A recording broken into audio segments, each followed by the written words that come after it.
Hello everyone, good afternoon. I hope you all is healthy and happy. Okay, let me introduce myself and my partner first. My name is Yehezkiel Ringgas and my partner is Puspa Anggraeni, Vanessa Christina, and Wulan Kartika.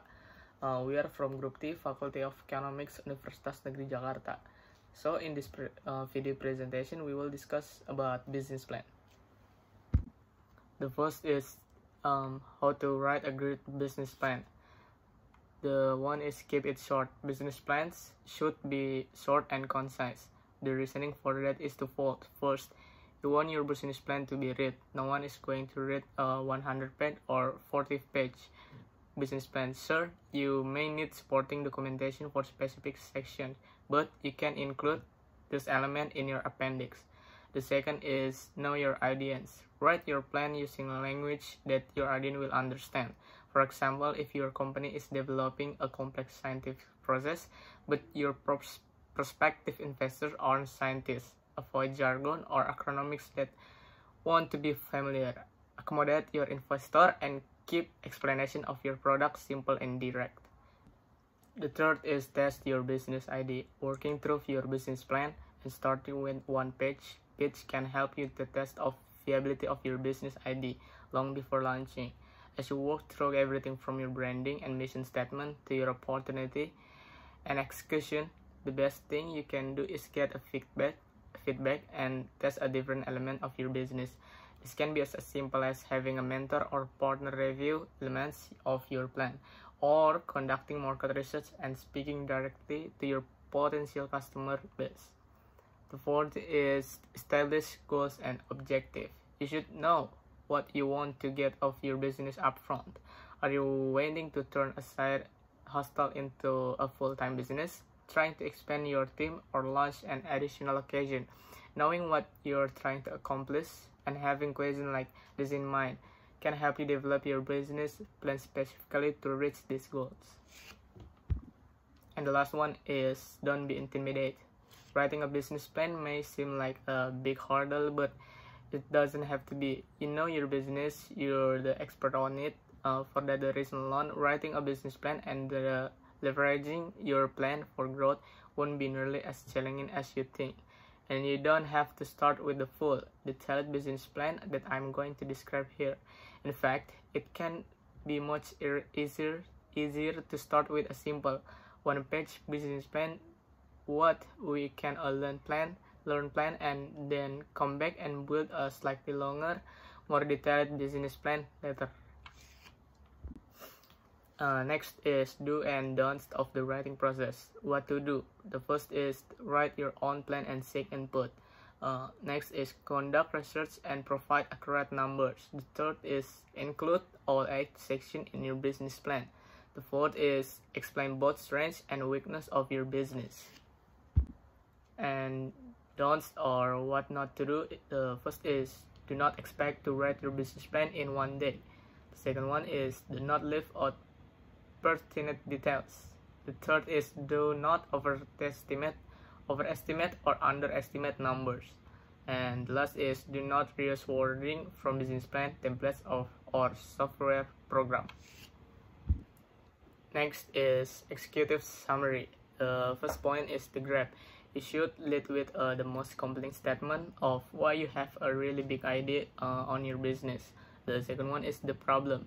You need to make it clear that there is a big, important problem that you are going to solve. 3 is the solution.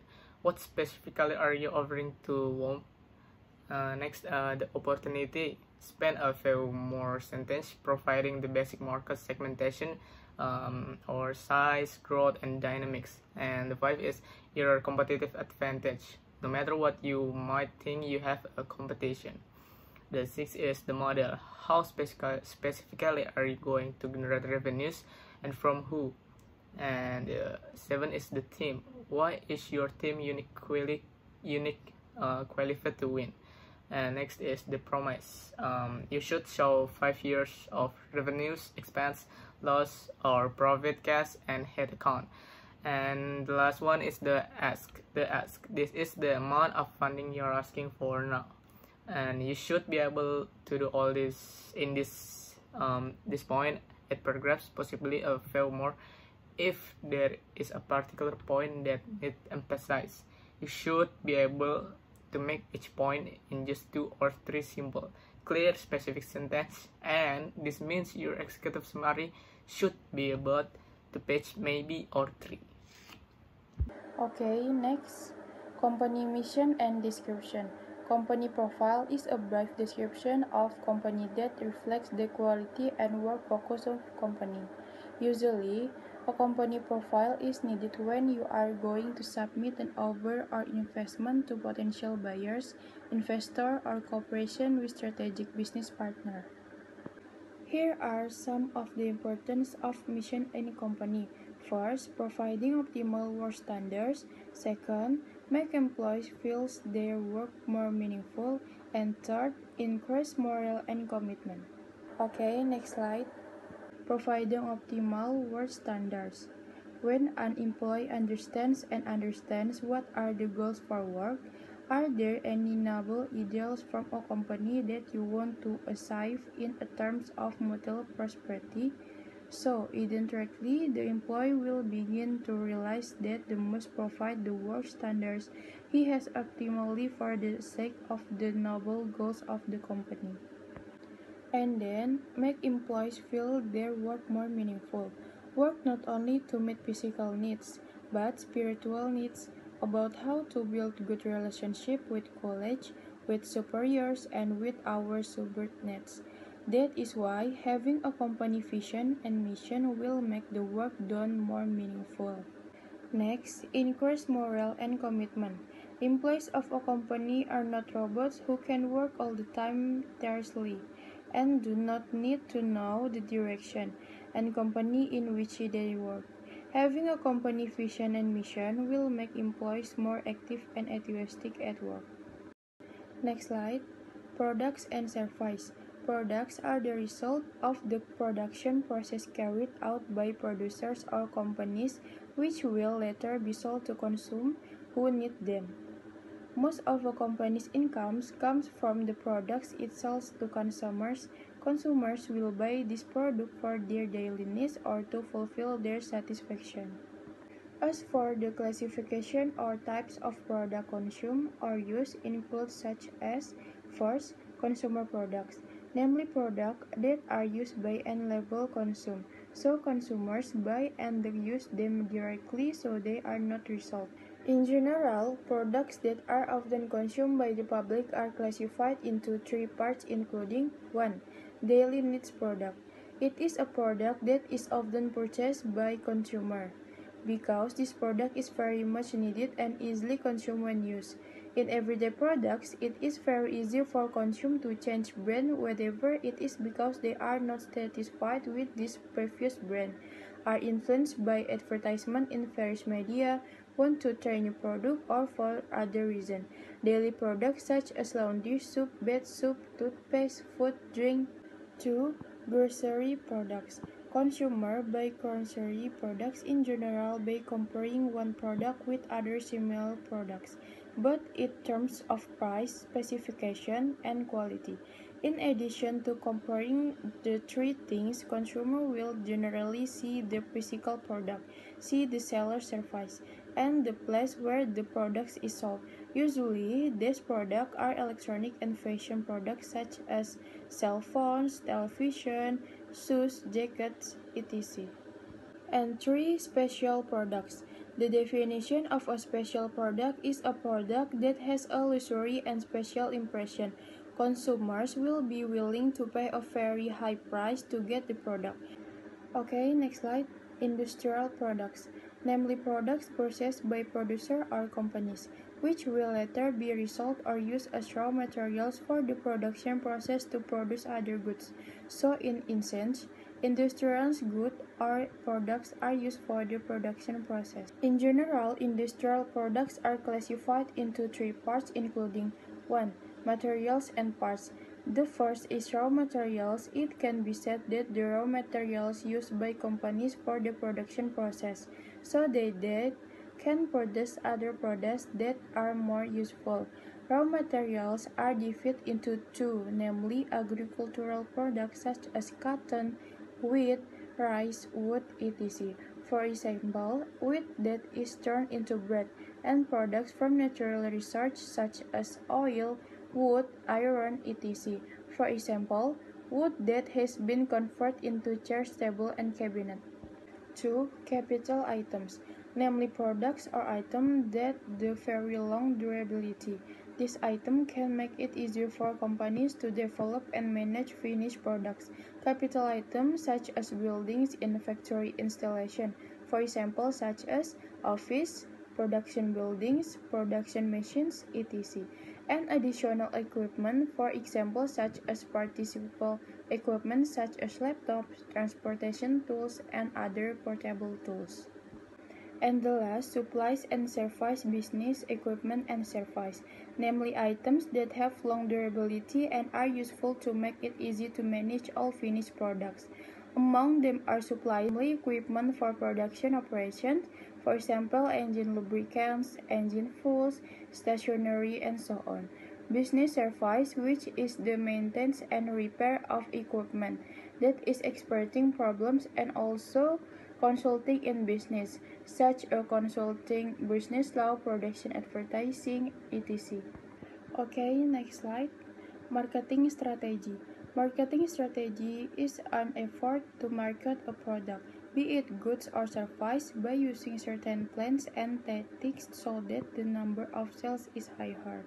The definition of a marketing strategy can also be interpreted as a series of efforts made by the company in order to achieve certain goals, because the potential to sell a proposition is limited to the number of people who know about it. Marketing strategy function. First, increase motivation to see the future. Marketing strategy seeks to motivate company management to think and see the future in a different way. This is very necessary to maintain the continuity of the company in the future. It is important for companies to follow the rhythm for the market, but sometimes the company also has to break out with something new. 2. More effective marketing coordination. Every company must have its own marketing strategy. This marketing strategy serves to regulate the course of the company so as to form a coordination team that is more effective and right on target. And 3. Formulating company goals. Business actors certainly want to see clearly what the goals of their company are. With a marketing strategy, business actors will be helped to make detailed goals to be achieved both short and long term. And the last 4, supervision of marketing activities. With a marketing strategy, the company will have a standard of performance for its members. That way, the supervision of the activities of the members will be easier to monitor in order to get the quality of work that is effective. And 3. Formulating company goals. Business actors certainly want to see clearly what the goals of their company are. With a marketing strategy, business actors will be helped to make detailed goals to be achieved both short and long term. And the last 4, supervision of marketing activities. With a marketing strategy, the company will have a standard of performance for its members. That way, the supervision of the activities of the members will be easier to monitor in order to get the quality of work that is effective. Marketing strategy concept. First, market segmentation. Every consumer must have different needs and habits. Companies must classify heterogeneous markets into homogeneous market units. And second, market position. No company can control the entire market. That is the reason why companies must have a specific pattern to gain a strong position in the market, namely selecting the most profit segment. Market entry strategy. This is the company strategy to be able to enter a certain market segment. 4. Marketing mix strategy. Marketing mix is a collection of several variables that companies have used to influence consumers' response. And the last 5, timing strategy. The timing of marketing is also very important to note. Companies need to manage good preparation in the field of production and determine the right time to distribute products to the market. And then, example of marketing strategies. 1. Partnership. Marketing partnership have a number of advantages. For example, collaborating with other parties. This marketing strategy is considered cheap and more likely to be successful. 2. Working with influencers. Don't underestimate the ability of a celebrity to have a lot of influence on your sales. With a large follower reach, when you contact influencers to promote your products, of course, it is not impossible to get multiple profit. And 3. Involving employees. There is nothing wrong with involving your employees in multiple projects. Try occasional funny advertisement involving employees. Of course, this has a double effect. They will be happy to share videos with companies while impressed with effectiveness. And the last 4, keeping old customers. Well, this is what is important. Always pamper your old customers because they are the most loyal in buying the product. Try giving a special small bonus for old customers. Most of them are the most loyal to promote products they think are satisfactory. Operation management, selecting and managing team. Competitive advantage through human resource management. A great company with competitive quality comes from the way their business is conducted, and employees are the keys to this. The most successful companies manage their labor effectively as the important assets.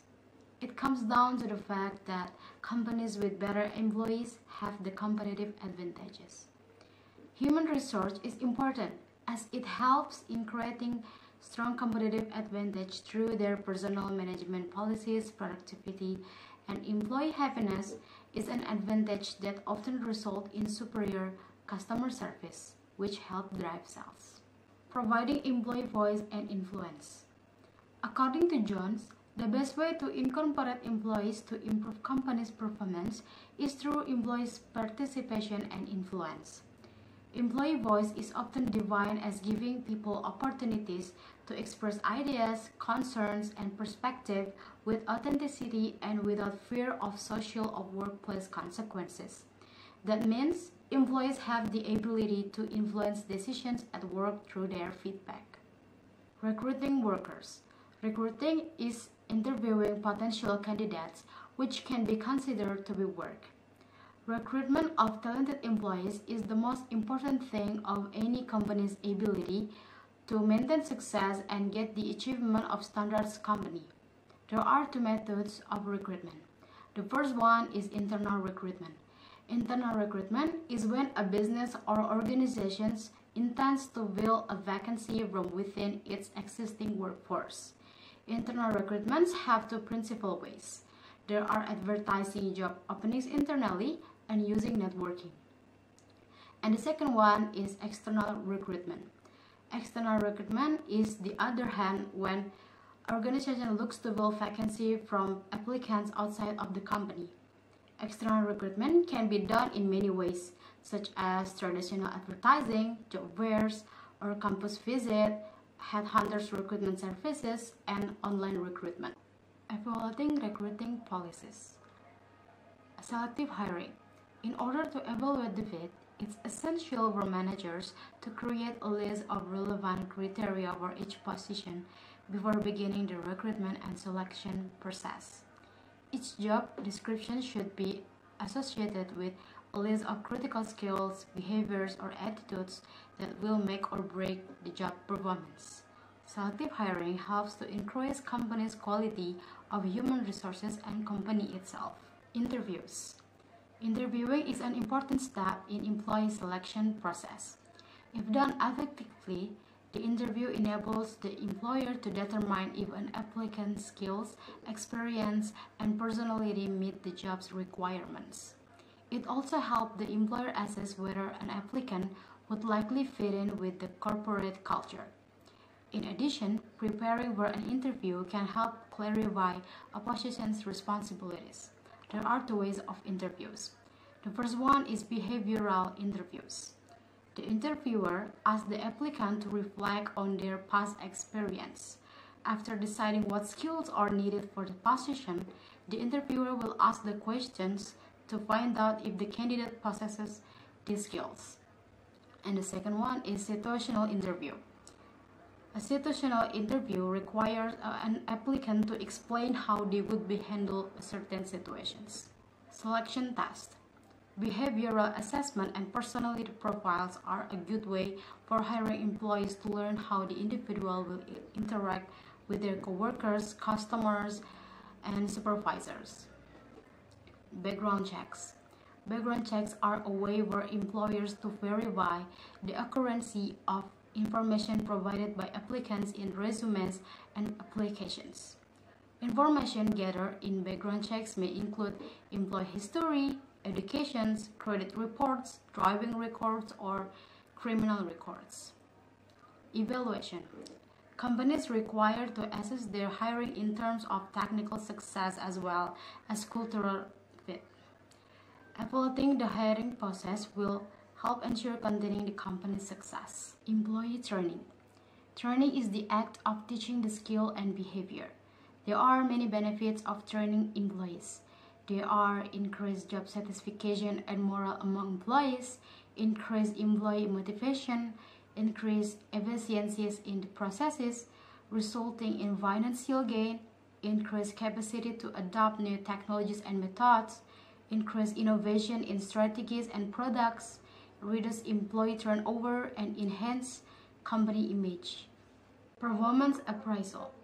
Performance appraisal is one of the important processes of human resource utilization function, which is related to the periodic assessment of employees' job performance.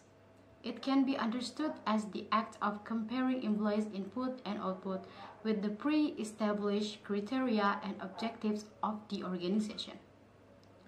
The major purpose of performance appraisal is to evaluate how well employees have conducted their duty.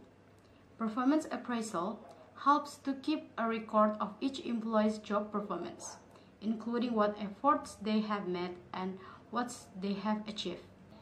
Appraisal methods. The first one is graphic rating scales. This method involves assigning some form of rating system to pertinent traits. Ratings can be numerical range, descriptive, or scales between desirable and undesirable traits. Performing the appraisals. Performing the appraisals is a process that has the ability to develop and improve the people within the company. By taking the time to create appropriate performance measures and administering them accordingly, the resulting system can provide long-term gain for the company. Giving and receiving feedbacks. Giving and receiving feedbacks in the workplace is important to change behavior, improve productivity, and evaluate performance. Employees and their managers need to know what they are doing well and areas in which they could do better, so they know what to keep doing or what to change. The idea is to challenge employees and the company to keep performing at a higher level. Determining base pay. There are two ways to determine base pay. The first one is internal equity. This implies that pay rates should be the same for jobs where the work is similar and different for jobs where the work is dissimilar. Compensation specialists use the tools to help make these decisions. They are job analysis and job evaluation. Job analysis attempts to describe the skill, effort, responsibility, and working condition of each job. Meanwhile, the job evaluation is a process that takes the information gathered by the job analysis and places a value on the job. It's the process of systematically determining the relative worth of jobs based on judgment of each job's value to the organization. Pay for performance. Incentive programs, also known as pay for performance, provide employees, consumers, and providers with financial rewards as a way of motivating better performance. Various behavioral factors may be considered prior of establishing an incentive program, including the target audience motivations, skill, recognition, understanding of the goals, and ability to measure progress. The interests of participants play a vital role in determining an incentive program, as the goal is to motivate their behavior. Components of pay for performance. According to Dr. Cynthia Fukami, a professor from University of Denver, these are the main components of pay of performance. The first is the company pays the employees beyond his or her job's values. And the second one is many forms for improving the pay system are available. And the third one is the company can divide up the pay into 3 levels, are individual, team, and company-wide. Cautions for introducing a pay system. The first one is much advice about pay is wrong. And the second one is pay system needs to be aligned with the company culture. And the last one is implementing that the reward system is hard and take management time. A current approaches of job designs. This approach has the following guiding principles. The first is the design of the organization must meet its goals. The second is employees must be actively involved in designing the structures of the organizations. And the third is control of variances in production or service must be undertaken as close to their source as possible. Steps to effective job design. The first is assess the skills, needs, abilities, motivations of employees and the organizations.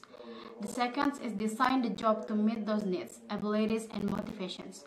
And the third is implement the new job designs. Termination.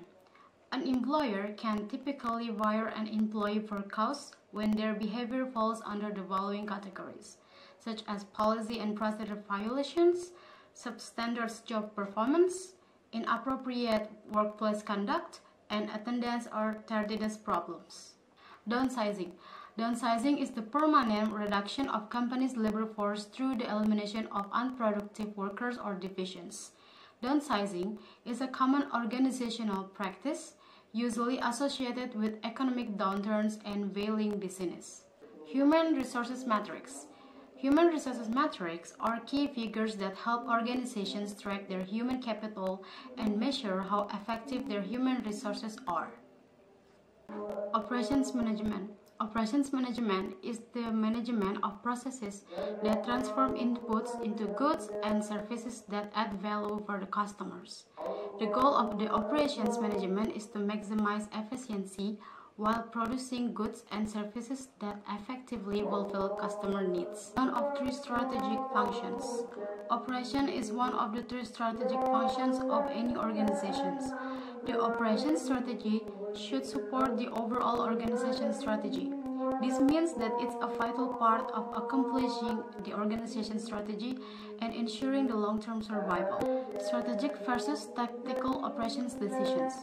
Strategic operations decisions include facility location decisions, the type of technologies that the organization will use, and determining how labor and equipment are organized and how long-term capacity the organization will provide to meet customer demand. There are 5 operations decisions. It's inventory decisions, capacity decisions, location decisions, quality decisions, process decisions, and the last is quality cost. Management and leadership. What is a management plan? Management plan is a blueprint for the way your organization is run, both day-to-day or over the long term. It includes the standard methods for doing various things, handling money, dealing with the actual work of the organizations, addressing the way people in the organization do their jobs, and the overall philosophical and intellectual framework in which these methods operate. Why does your organization need management plan? Planning is essential for successfully conducting business. Management plans outline the goals organization must accomplish and how they must achieve the goals. Essentially, management plans set out the objective of business and define how organizations use and distribute financial of human resources. How do you develop a management plan? The first is decide on the management model. The second is define the roles and relationships among the board, director, and staff. The third is prepare carefully the hire right people for management positions. The fourth, examine what needs to be managed. The fifth is write policies and procedures for each management area. How do you evaluate and adjust a management plan? It's important to evaluate your organization's management just as you evaluate its work on a regular day. And format basis of your evaluation and adjustment strategy should be consistent with the philosophy and missions for your organization, and you should evaluate every single thing that happens in your organization. Financial statements. Finance section. Finance is the most important part because it's proving that your company is financially stable. In your financial statements, you should include revenue model, income statement, cash flow statement, balance sheet, and the last is loan or vendor terms. Operations sections. In operation sections, you should include a manufacturer. Manufacturer is how the product is manufactured and who is the vendor you work with, and talk about the details of your warehousing, products, and many more. And the second is distribution. Distribution is about how the product is distributed and how is this getting from your warehouse to your consumer or to your reseller or anything else. And the last is organization structure. Okay, next we talk about expenses and capitalization. Here are some tips so that you can manage your expenses and capitalization, managing your financial plan and the business plan. First, get your figures checked. You have to give your figures to an accountant to check. As they deal with many business, they can help you to make your forecast realistic. Second, calculate your initial setup costs. You may already have an idea of some of the costs involved in setting up your business, but getting those figures down on paper and doing some fundamental calculation give you the fact in black and white.